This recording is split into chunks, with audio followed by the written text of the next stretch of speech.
Nigeria was first divided into colonies and protectorates. Thereafter, the nation was divided into southern and northern protectorates before it was finally divided into the 6 geopolitical zones, namely Southeast, Southwest, South-South, Northeast, Northwest, and North Central. The South is one of the 6 geopolitical zones of Nigeria, representing both a geographic and political region of the country's inland southeast.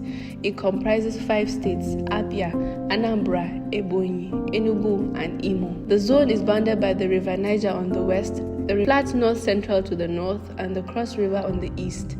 It is divided between the Cross Niger Transition Forest in the south and the Guinean Forest Savannah Mosaic in the drier north.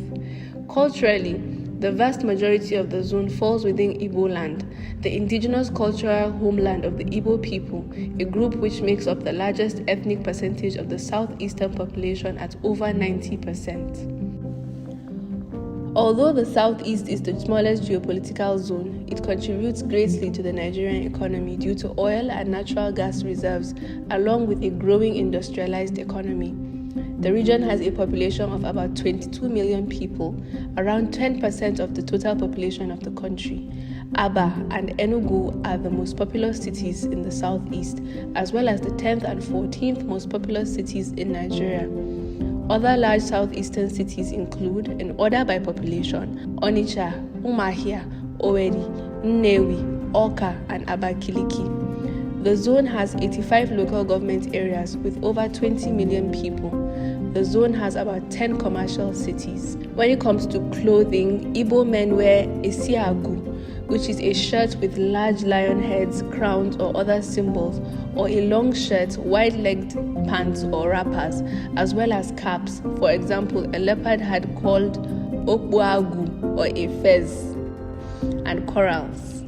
Many Igbo names are compound words, frequently using the following elements: Amaka, Mma, Nma, Chi, Chuku, Nna, Nne, Nwa, New. Long Igbo names are often abbreviated. However, as names are often built from common elements, the same abbreviation may be used for several full names.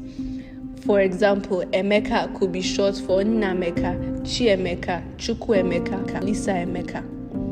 Many Igbo names are not gender specific. For example, Chibueze. Individuals may also have a Western nickname or an additional Western personal name. These are quite often biblical names, example Joseph, Samson, or Moses. There are 3 types of marriage in Nigeria today: a religious marriage, civil marriage, and traditional marriage. A Nigerian couple may decide to take part in one or all of these marriages.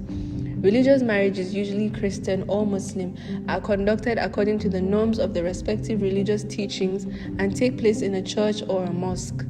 Christian males are allowed only 1 wife, while Muslim men can take up to 4 wives. Civil official weddings take place in a government registry office. Men are allowed only 1 wife under a civil wedding, regardless of religion. Traditional marriages usually are held at the wife's house and are performed according to the customs of the ethnic group involved. The traditional wedding of the Igbo is called Igbanku, or wine carrying, because it involves the bride carrying a cup of palm wine to her groom. The New Yam Festival of the Igbo people is an annual cultural festival by the people that is held at the end of the rainy season in early August. Apart from agriculture as the main economic activity, the zone is also known as commercial and trading zone, with small and medium indigenous industries that are manufacturing goods and services. The main agricultural products in the zone are yam, cassava, rice, cocoyam, etc. The zone has solid minerals and natural resources such as crude oil, natural gas, bauxite, iron ore, sandstone, lignite, clay, coal, tin, and columbites. Edikaikong, afang soup, ofeaku, ugba, oha soup, ogbono, bitter leaf, and banga soup are the most popular soups found in the southeast. Many people of southeastern Nigeria speak Igbo, a language that is also part of the Niger-Congo family.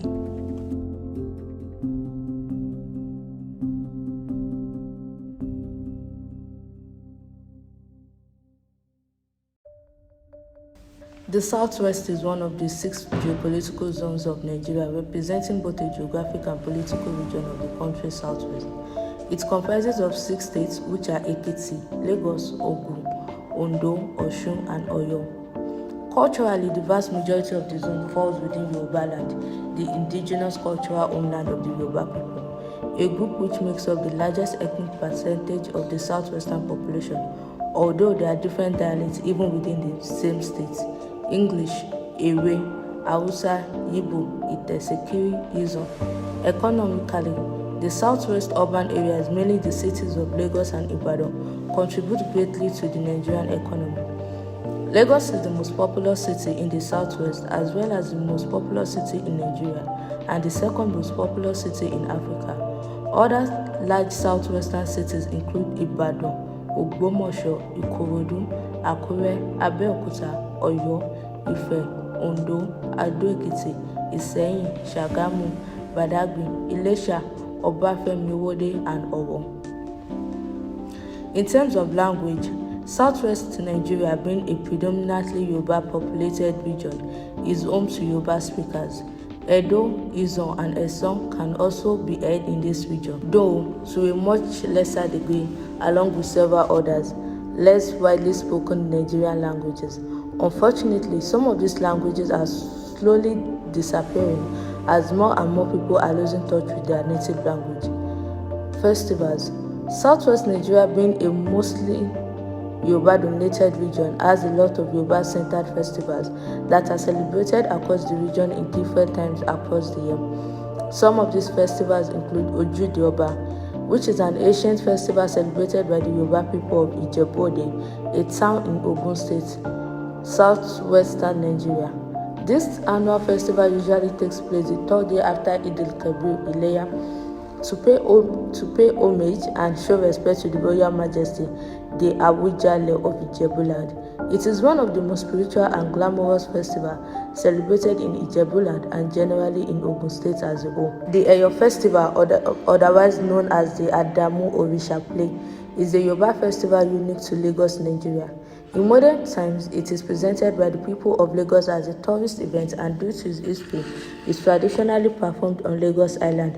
Eyos, the masquerade, celebrates a Oba life. Eyo Festival is a homage to his death. The ritual is also organized to commemorate the election of a new leader. Traditionally, it only occurs at this time. Shango Festival is an annual festival held among the Yoruba people in honor of Shango, a thunder and fire deity who was a warrior and the third king of the Oyo Empire after succeeding Ajaka, his elder brother. Marriage in Yoruba culture is one of the oldest institutions among Yoruba. It marks the end and the beginning of a new era between two different individuals who agree to live together, and through their union create everlasting friendship between homes of their birth. For the Yorubas, the union of man and wife begins with courtship. First, a man identifies a woman he is interested in, then he asks his friends or a mutual friend to approach her on his behalf. The go-between person or friend is called an alawino. Once mutual interest and love has been established, they inform their parents of their intentions to get married. The man's parents will then arrange to pay a visit to the prospective bride's parents to ask for their daughter's hand, and as well set a wedding date once consent is granted. This introduction stage is known as Momi Moe. You know me and let me know you. The payment of bride price is also arranged at this stage. The wedding day is a day of celebration and feasting. After this glamorous ceremony, the bride is escorted to her husband's home by family and friends to the doorstep of her new home in a ritual called Ekun Iyawo, meaning the cry of the new bride. This is to show that she is sad leaving her parents' home and signify her presence in the new home. At the doorstep of her husband's house, she is prayed for and her legs are washed. It is believed that she is washing every bad luck that she might have brought into her husband's home away. The naming standards and ceremony in the Yoruba land. Originally, male Yoruba children are named on the 9th day after, while the female are named on the 7th day. However, nowadays, both genders are named on the 7th day. Naming ceremonies are a big deal in Yoruba land. Yoruba naming ceremonies are generally the same, but at the same time, different groups and families have their own traditions. In addition, over time, some of these traditions have changed and others completely abandoned. The ceremony is carried out in the home of the paternal grandfather of the baby. Clothing style in Yoruba land. Traditionally, the men wear what is called buba and shokoto, sometimes with an agbada, an oversized clothes worn like a jacket, and a fila, a traditional cap. Buba, esiki, and sakpara are sometimes regarded as ewu, abotele, and underwear, while don dogo, agbada, baria, sulia, and oyala are known as ewu, awoleke or awosoke, and overwears. Women, on the other hand, wear buba and iro and tie gele over their heads and ikpele over the shoulder. The gele and ikpele must match. Buba is like a shirt for men and a low round neck top for women. Unlike men, women have two types of underwear called tobe and simi. This is like the modern day apron with strings and spaces in which women can keep their valuables. They tie the tobe under the waist before putting on the iro. Before the advent of the Europeans to the Yoruba land, only hand-woven clothes were available. The most common and official hand-woven fabric of the Yoruba is aso-oke, which is a hand-loomed cloth of different patterns and colors sewn into various styles and which come in very many different colors and patterns. Southwestern Nigeria consists mainly in terms of food. The good news is that some of these food are still eaten until today in most cities or during festive season. Abari, corn moi moi, is commonly eaten in Ekiti State. It is made from corn while it is prepared like moi moi. Corn is used instead of beans. Ojojo, yam fritters, which is made from butter yam, ishu, eruga, and taken as snack or as major meal when combined with solid pap or eko agidi. Ekuru, which is commonly eaten in Ondo and Kwara State respectively. It is made from beans and eaten with stew. Pap or eko is always added to it to enjoy it more, while some people also add okra soup to the food. Egbo or white corn pottage, which is made by removing the shaft or cover of corn and usually cooked very soft. This food is eaten with beans and stew. Ofada rice, a popular special type of rice eaten by the Yorubas, but mostly cultivated and found in Ogun State. It is usually served in occasion with a specially prepared stew that make it breathtaking. Lafun or white amala is also made from cassava. It goes with any soup, especially draw soup. This food is liked by Egba people in Abeokuta, Ogun State. Amala or yam flour is a typical Yoruba food that is made from yam and is mostly enjoyed by eating it with abula soup, gbegiri, ewedu, and stew. South-South Geopolitical Zone. This zone is one of the 6 geopolitical zones of Nigeria, representing both a geographical and political region of the country's eastern coast. It comprises of 6 states, which are Akwa Ibom, Bayelsa, Cross River, Delta, Edo, and Rivers states. The zone stretches along the Atlantic seaboard from the Bight of Benin coast in the west to the Bight of Bonny coast in the east. It encloses much of the Niger Delta, which is instrumental in the environment and economic development of the region. Geographically, the zone is divided with the Central African mangroves and the coastal far south, while the major inland ecoregions are from east to the west. The Cross-Sanaga-Bioko Coastal Forest, Cross-Niger Transition Forest, Niger Delta Swamp Forest, and Nigerian Lowland Forest. Although the South-South represents only 5% of Nigerian territory, it contributes greatly to the Nigerian economy due to the extensive oil and natural gas reserves. The region has a population of about 26 million people, around 12% of the total population of the country. Port Harcourt and Benin City are the most populous cities in the South-South, as well as the 4th and 5th most populous cities in Nigeria. Port Harcourt and its suburbs, together called Greater Port Harcourt, form the largest metropolitan area in the zone with about 3 million people.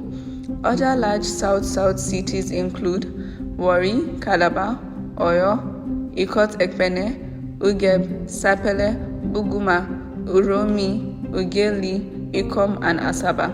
Some of the languages spoken there are Ibibio, Anang, Efik Ibibio, Oro language, Obolo language, Efik, Humono, Humono, Yala, Ende Nselinta, Boki, Etong, Legbo, Agbo, Ejahum, Ekoi, Ekaju, Yakur, and Efut. Some of the food eaten in that region include Obono soup, pepper soup, banga soup, Epang Nkubo. They also have some festivities, which include Niger Delta Festival for Art and Culture. This is an annual event organized to celebrate and showcase the rich cultural heritage of the oil-rich Niger Delta region. We also have Ukwata Festival. This is an annual festival that marks the end of the farming activities and ushers in another farming year. Ikwere Kalabari Ukrika Festival. This festival is celebrated by the communities of Rivers State annually to honor water spirits of their region. Trade and occupation in South-South. The South-South part of Nigeria is based around the production of crude oil and natural gas as one of the main oil-producing states in the country. Key minor industries involve agriculture as the state has substantial oil, palm oil, yam, and cassava crops along with fishing and horticulture. Naming in South-South. This can be mainly divided into two languages, Yoruba and Igbo. Originally, male Yoruba children were named on the 9th day after their birth, while the female child was named on the 7th day. However, nowadays, both genders are named on the 7th day.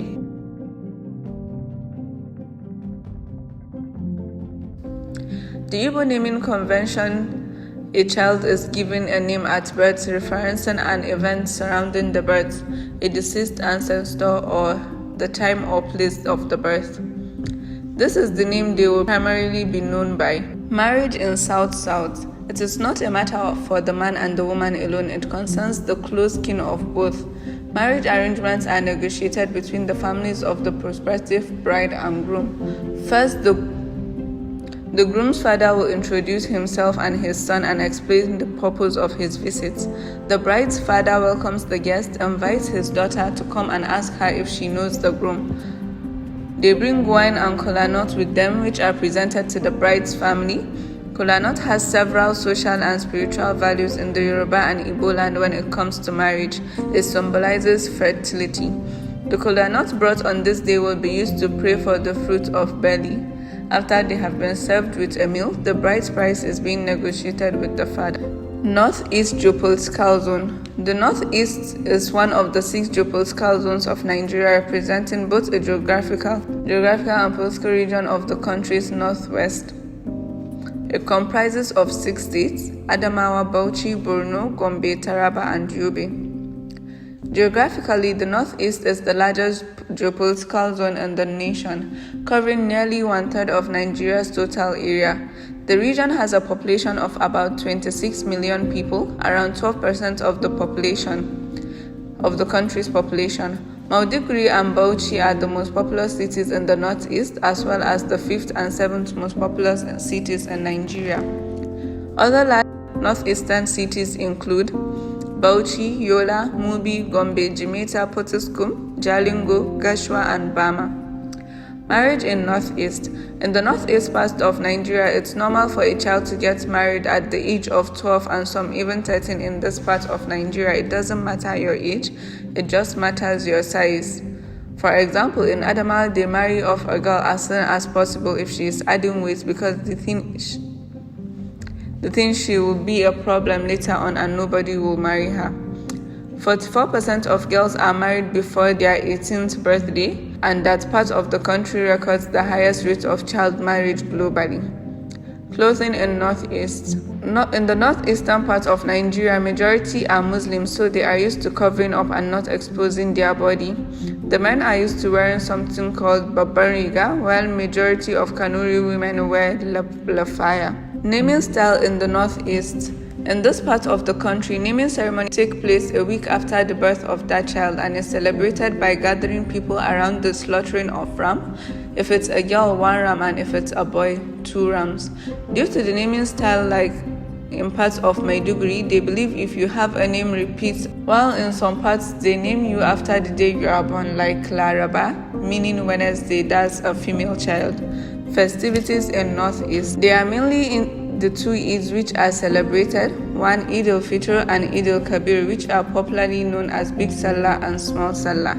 The Oba festival is a ceremonial and occasional event that takes place twice a year. It normally starts with a prayer, then the parade of the emir and other royal titles on their horses, as citizens and commoners come out to watch the parade, including children. Food in Northeast. The food eaten in this region include tuwo or brabisco with miyan taushe or miyan yakuwa. It is the most popular dish in Borno, while they also eat danderu, which is a form of grilled meats. Then they take them as drink. The popular food the Fulani people are known for is kosam, which is milk, and pendiden, which is yogurt. Trade and occupation in the northeastern region. The trade they engage in is primarily farming, but due to the long dry season they have there, they try to gather as much crops as possible for farming in that zone. It's done annually due to lack of rainy season. The main crops they grow is rice, millet, peanuts, guinea corn, maize, cotton, and beans. The northwestern region of Nigeria. The northwestern region of Nigeria offers a wide range of Islamic beauty and culture, from the seat of the Caliphate in Sokoto to the land of equity to the free trade zone in Jigawa. It was formed from parts of the old northern region. This area of the country covers 6 states: Jigawa, Kaduna, Katsina, Kebbi, Sokoto, and Zamfara. It majorly consists of Hausas and Fulanis, and the religion in the region is Islam. The weather is usually dry and the temperature drops at night. Kaduna State has its origin in the old northern region of Nigeria. Its capital is Kaduna City. You will find different dialects of the Hausa languages here, such as Adara, Bangi, Gong, Atiab, Ninkyob, and Kura. The state has over 7 national educational institutions, which is why it is known as the Center of Education. Kaduna State is a multicultural and multi-ethnic state. The main ethnic groups include Fulani, Hausa, Bajjo, Atiab, Jaba, Adara, Bagi, Kagoma, Kadara, etc. Kaduna State occupies parts of the central portion of the northern part of Nigeria and shares common borders with Zamfara, Katsina, Niger, Kano, Bauchi, and Plateau states. Music and dances in Kaduna include the Durbar Festival, which is the parade of the royals. The Afan Festival usually takes place on the first day of the new year. Tukam, a 2-day festival that usually comes up during Easter holidays. Kebbi State. Kebbi was created from Sokoto in 1991 and is known as the land of equity. Kebbi State is a mainly agricultural state carved out of the old Sokoto state. Kebbi State is occupied by over 3 million persons, and the dominant groups are Hausas, Fulanis, Kabawas, Kambaris, Gungawa, Dandawa, Zabarmawa, Fakawa, amongst others. Zamfara State. Zamfara, which has the capital as Gusau, was one of the ancient city of Hausa states. It was created out from the former Sokoto state during the military administration of General Sani Abacha. Zamfara is largely dominated by the Hausa and Fulani. The other ethnic groups in the state include the Kanuri, Nupe, Tiv, Kamuku, Busawa, Zabarma, Gwari, and Dakawa. The occupation of the people of the state is predominantly farming. Farming is our pride, as they say. The kingdom became a part of the Sokoto Caliphate after the 1804 jihad by Usman Dan Fodio. Zamfara State is found in the northwestern part and has an area of 38,418 square kilometers. Important towns include Bade, Fune, Brusari, Fika. North Central, the Tiv culture, Benue State. Clothing. Tiv people native dressing is a fabric wrapped around the waist and reaching the knee. Men wear form of turban. Tiv often prefer black and white traditional clothes. Their native dress is known as anga. Naming style. Naming practices in Tiv are indicative of the community's social existence and redefine the essence of its being. Tiv cultural festivals. Festivals and celebrations among Benue people are marks of the rich cultural heritage of Benue people. Some of these festivals are celebrated annually or at different times of the year. Trade and occupation. The basis of their economic is subsistence agricultural, supplemented by an effective network of market, particularly in the southern and northern central portion of their country. Tiv pride themselves on their family ability and their subsistence as wealth. Today, their idea of economic aggrandizement are being traditional methods of investment and economical system which demands different action motives and ideas. Food. Since thieves' main occupation is farming, namely growing yams, cassava, millet, sweet potatoes, and some commercial crops such as soybeans, rice, and cotton, they eat plant food. Most often it is porridge, soup, boiled and baked tuber crops.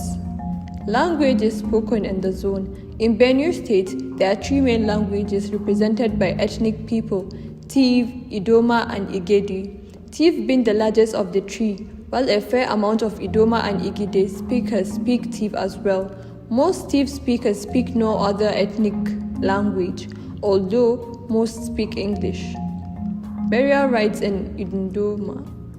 According to the tradition, there is no specific time fixed for the burial of a loved one, and it depends on when the family are ready financially to bury him. But now, religion has eaten deep into this tradition, and now it is no more based on how capable the family are financially before they can bury their member, but how long their religion permits them to be in the mortuary.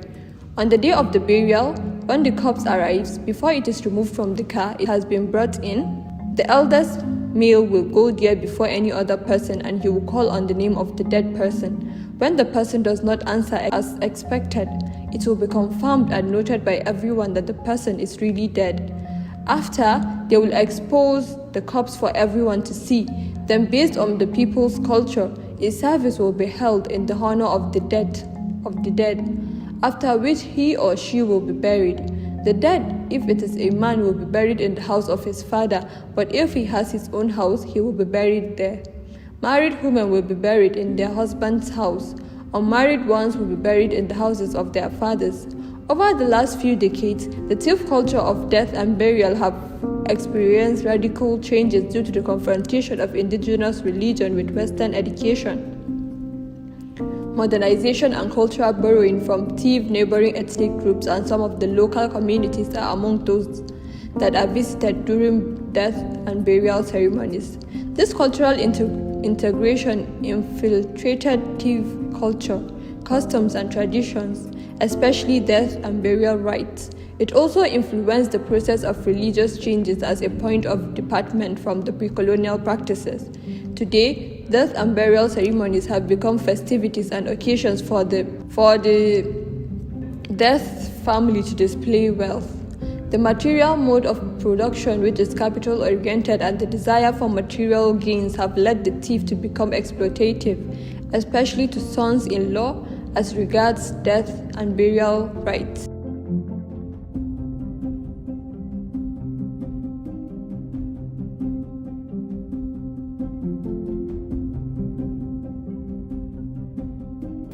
Good morning, sir.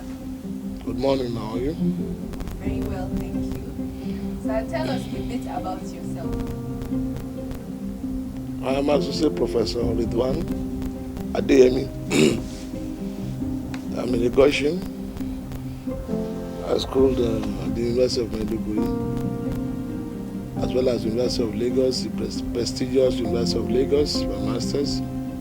I read mass communication, and both first, second, and my PhD was in the University of Utara, Malaysia, the Northern University of Malaysia. That's where I had my PhD. I'm presently I lecture at the University of Nigeria, Abuja. Okay, sir. Our discussion is on the richness of Nigeria's culture. Okay, so tell us how many states in the country you've been to. I've been to several states of Nigeria. I've been to the north, that's where I had my first degree. And I actually served in the eastern part of Nigeria. I've traveled to many of the states in Nigeria, north, east, south, and west. So what can you tell us about the culture of the Nigerian people? The culture of Nigeria is fantastic, is robust, is rich, and is highly competitive with other cultures of the world. Because Nigeria as a nation is blessed with so many ethnic tribes, and to that extent there is cultural diversity, there is cultural plurality in Nigeria. And this is a blessing for this nation. We have almost 400 tribes in Nigeria, and each of these tribes have their own culture. Each of them is unique in its own way. We are endowed with so many cultures, ranging from the feeding, a kind of food, the types of food, their clothing, etiquettes, morality, and values.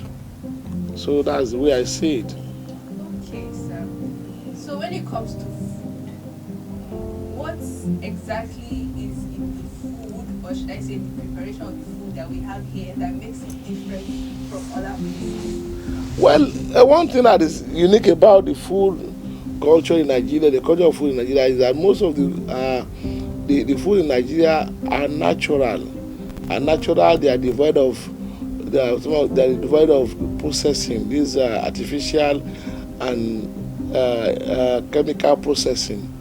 They are natural, mostly from leaves and herbs, and this, of course, affects our health. The health of Nigerians. Little in the north, in the east, in the west, they are, for example, Fulani now. When their food is based, so it's from the animals. They give fresh milk, and this, of course, enhances the health of the people. So our food is unique. It's not unlike many other cultures where most of our culture are saturated with sugar.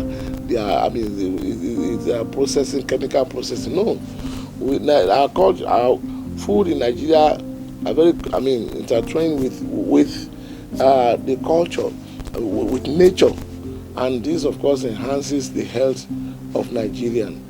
We should appreciate the fact that God has blessed us with many types of food. Our forests, we are endowed with green forests, and from there we take our food. So we are close to nature, and this, of course, have a lot of positive impact on our health, on the health of our people. The kind of food you take determines your health. Your health is dependent on the kind of food you take. So we have to, go back to our culture. So we have to be close to nature so as to live a better, healthy life. That is my stand about our food in comparison with the modern day style of food or feeding. Thank you for that, sir. Okay, so each culture has a way that it carries out its marital activities, and we want to know which one strikes you the most out of all the cultures. Well, that's interesting, but marriage, you see, that is one of the diversity of our culture. In almost in every part of the country, you have fantastic approaches to marriages. In the West, they value integration of families. That is the value in the West, the integration of families. Before you marry in the West, they want to know your family. They find out from which family are you coming from, what are the values of your family. But they don't want to throw their daughters out. They want to secure a good home for their daughters. So they investigate the family. The values is very, very important. If your family has been found out to be, to be noted with some negative tendencies, then they may refuse to. And I know, of course, that maybe in the north as well, they look at your religion. They look at is the house really religious? Are they committed to God? Because they believe that the fear of God is the beginning of wisdom. So each of the areas, each part of the country are such that they have some values which they cherish, and they tend to hold on to that so as to preserve the dignity in marriage. And another thing is that they have some mechanisms that are inbuilt in marriage system such that prevents unnecessary divorce. Today, this world, in the modern world today, we have many cases of divorce. In those days, it was not like that. In the Nigerian culture, you have inbuilt mechanisms of conflict resolution, of crisis. They resolve disputes and prevent divorces. So, but because we are drifting away, trying to copy from other people, then we have cases of divorce. These days, we no longer integrate the family system into the marriage system, and this is a problem. In those days, in a certain Nigerian cultural setting, families have a say. They take the role of counseling counseling both the husband and wife, and they have a way of resolving, a crisis or disputes. So they take responsibility. That is very key. But today, there's a drift from that. Most young people today don't want their consent, the involvement of their parents. They want to think on their own. But they forget that, look, where an elder is sitting, what an elderly person sees when he's sitting, he sees far than what you young people see when you even climb the tree. So it's important we appreciate this culture, the style of our marriage, of course. But there are some tendencies, that are not all that is not the best. This tendency of emphasizing too much money, too much expenses, because it tends to, push away the young men who have just started life. Of course, the family comes in there also to assist them. But then, I think we should do some modification to reduce the burden on the young men, so that, because this will go a long way to facilitate them wanting to marry quickly. In those days, people married so early, but these days, because we are now emphasizing materialism. So, the age of marriage is getting longer, and this is leading to a lot of promiscuity among the young ones. So it's important that we look inward. We go back to what it used to be. Young people marry from the age of 19, 20, 21. But these days, particularly with the education thing, it's taking a lot of time. Even then, but there are ways by which, if you study each culture, you know that you very well, you see some values in there. So we should not dispose of all these, interesting cultures, our marriage system. But one thing I've always valued is this family involvement, to take control and to prevent, to resolve crises and misunderstanding among the couples, so as to prevent divorce, which of course lead to a lot of negative consequences on our society, socially. Thank you. Okay. Sir, you're a Yoruba man. Yes. And we would like to know, what is one cultural heritage from your place that you value most? That's interesting. As a Yoruba man, we value integrity. We value integrity, that you should try to build your integrity and maintain it. Then good name, good name based on integrity. In Yoruba land, if you don't have integrity, you don't have good name, nobody cares about you. You are a trash. So they will tell you, look, you must, take care of your integrity based on honesty and openness, honesty and kindness to people. The people are very kind. They cherish being trustworthy. In the Yoruba land, if you are not trustworthy, you are not cast. You must be seen to be. You are trained to be trustworthy. You are trained to be reliable, and you are trained to be hardworking, not to depend on others. There's so many of the values in the Yoruba person that if you are the type that cut corners, you are you are an outcast in society. They want to go straight, be transparent, be truthful to people, be open in your dealings, and try to maintain. Make people feel comfortable. They love your neighbors. All these are values on the Yoruba person. They receive, strangers or visitors. They accommodate them. If you look at Nigeria, for instance, in most parts of the Yoruba land, they receive visitors, strangers, and live with them. In fact, they have an adage that it is a stranger that's the third, member of the family. You have 1, 2, then the third person is a stranger. They like to accommodate people. So those are values that actually, but that of integrity, the Yoruba man will tell, look, you must mind the way you relate to people, your integrity, your value. Don't cheat people. If you cheat people in Yoruba land, you are an outcast. If you steal, you are an outcast in Yoruba land. They don't like it. They don't want you to soil your hands with immorality. They want you to build your integrity so that you can earn respect for the family, because they hold the name of the family in high esteem, and you have to maintain it because it has been built over years. So those are some interesting things about the Yoruba culture. And of course, every section of Yoruba people in their outside land now, they place value on their religion, their faith, and truthfulness. An outside man, we tell you, look, you have to be truthful. You don't cheat people. Some of these cultures have similarities, Then also respect for elders. That goes across in Yoruba land, in Hausa land, in Igbo land. You tell you, look, the elders, when the elders talk, you must listen. You must listen to them. Respect for elders. So all around, Nigeria, you see beautiful culture as far as values are concerned. And they learn from themselves, because they learn from them, and if they see any good value, they integrate it in there. So that's why you have the culture in Nigeria are homogeneous. They are very similar. Respect, for people, treasuring of women. They shun vices. They don't want it. They want you to keep it. They don't want you to cheat people. They don't want you to steal. In Yoruba land, if you steal, you are an outcast. What we know is when you put something, even without anybody there, you just buy something, you put money there, and you go. Nobody steals it. And they have a way, traditional, which they track those who are thieves, who wants to, cheat others. They have a way of tracking them. And this is what the present government should look into. There are traditional ways by which they secure the society. But today, we believe only the Western ways. No. There are ways by which we track people who are not going with the norms, the good values of the society. So we should learn. Not everything we have to look from the West. No, we have, before the Europeans came, we are people who are civilized, who have our culture, and we're happy. We're living happily and, with long life. And prosperity was prosperous. So this is my take about values, Yoruba and other cultural settings in Nigeria.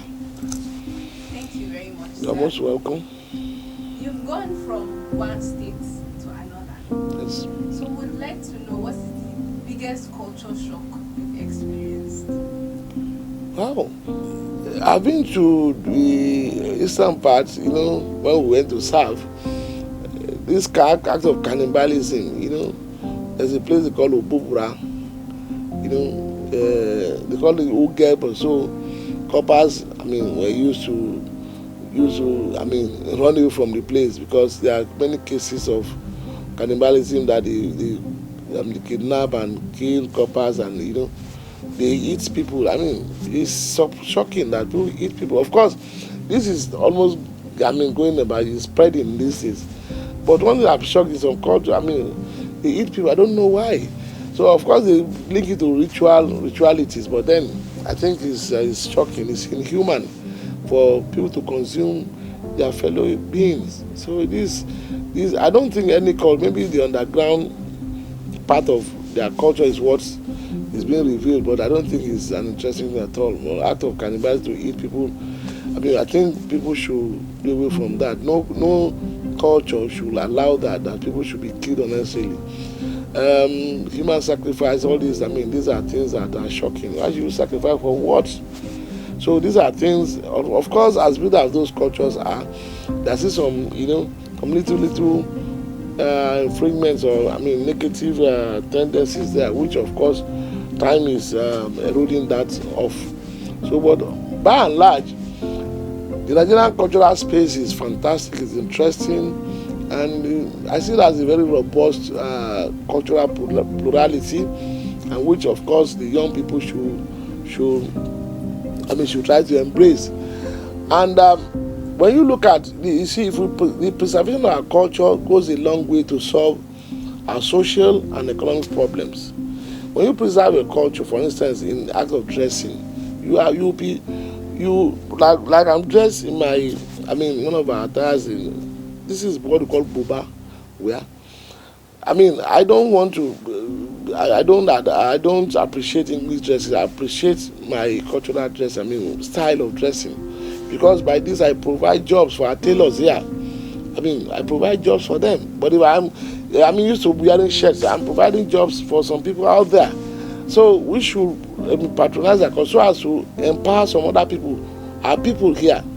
When you patronize our food here, you are empowering people here. When you patronize foreign foods, some of these foreign foods, you are empowering some people outside your own cultural setting, your nation. So there is, strength, economic strength, and love in patronizing your culture. When you patronize culture, you are helping your people. When you don't patronize the culture, you are not helping them, but others, you are helping others. And charity should begin at home. You have to help your people. if you don't provide, if you cannot give them direct job, direct money, but give them job to do. I mean, if I want to dress, all my dresses, I guess I have just only one in the suit, or maybe one shirt or two. So I make sure, I mean, I try to create jobs. I mean, create jobs and employment for people around me. So I prefer things that are locally made. Let's take interest in consuming and patronizing what are made by people that are arising or emanating from our culture, or cultural setting. It's very important. Good thing it goes with food. And they are more healthier, of course. I mean, when you take our food here, they are natural, they are more healthier than the foreign canned foods, the processed foods. Apart from the fact that you are killing your economy, you are also killing your health. So there is that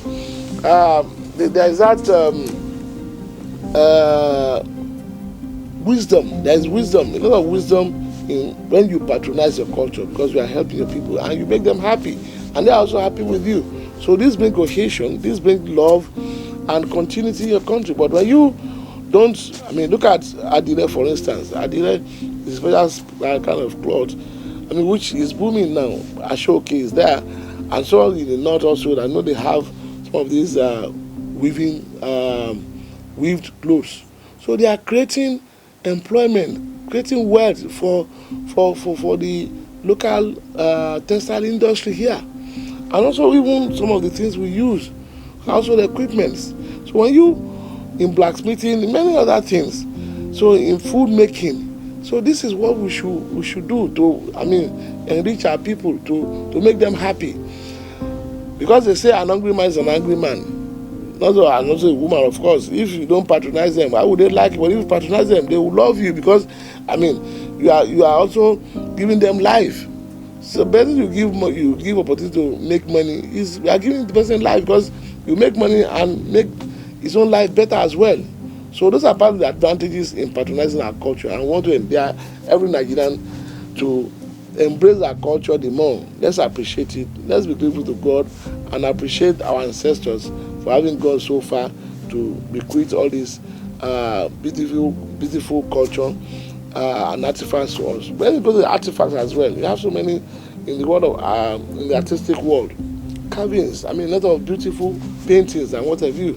So these are things we should appreciate. Nigerians are creative minds. I mean, we have a lot of creative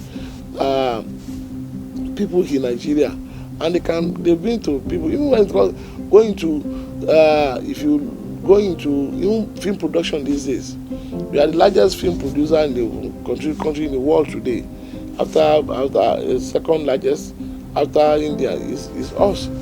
So I mean, they are showcasing their talents. So we should appreciate that, because the trend, there's a dangerous trend. Every young people wants to appreciate only Nollywood, I mean, or Hollywood movie. No, Igbo movie. No, why Igbo movie? Why not our own movies? In every sector, every section of the country, you have great artists who can compete favorably in the world. So we should appreciate, and we learn from those things. We learn from those, I mean, productions of theirs, because you understand the society more, and you know how you learn how to cope with challenges, because it's relating your society. They mirror the society to you. They present challenges and they present solutions. But when you don't watch them, how will you learn from that? How will you grow within your culture? Most of us most young people look as strangers in their country. They don't know the society in which they live in. So it's important we try to appreciate some of the cultural products from Nigeria, particularly as regards film production, I mean, and creative works. It's very important. These are part of our culture, and I appreciate that. I seldom watch foreign films. I watch Nigerian films, and they are fantastic films, both from the north, from the east, from the west. They are good films that are competing. They go to world film festivals, and they make their marks there. So we should appreciate them. This is my message to the youth. Let's appreciate ourselves. If you appreciate others within your setting, they will appreciate you. Those people you are appreciating out there, they don't even know you. They just make money from you. They don't even know you are existing, but people around you, if you appreciate them, they appreciate you as well. So that's how to make our nation greater than what it is presently. So it's a nice theme, and which I've always want to discuss it any time. I'm an ambassador of Nigerian culture. I take Nigerian food, I take Nigerian clothes. I love everything Nigeria, everything made by the people, and I'm proud of it. When I travel, I stock my luggage with African dresses, my dresses, various types. And out there, they appreciate it. So I'm calling on you also, let's appreciate our culture in order to strengthen our people economically, and of course, to raise our shoulders high in the community of nations.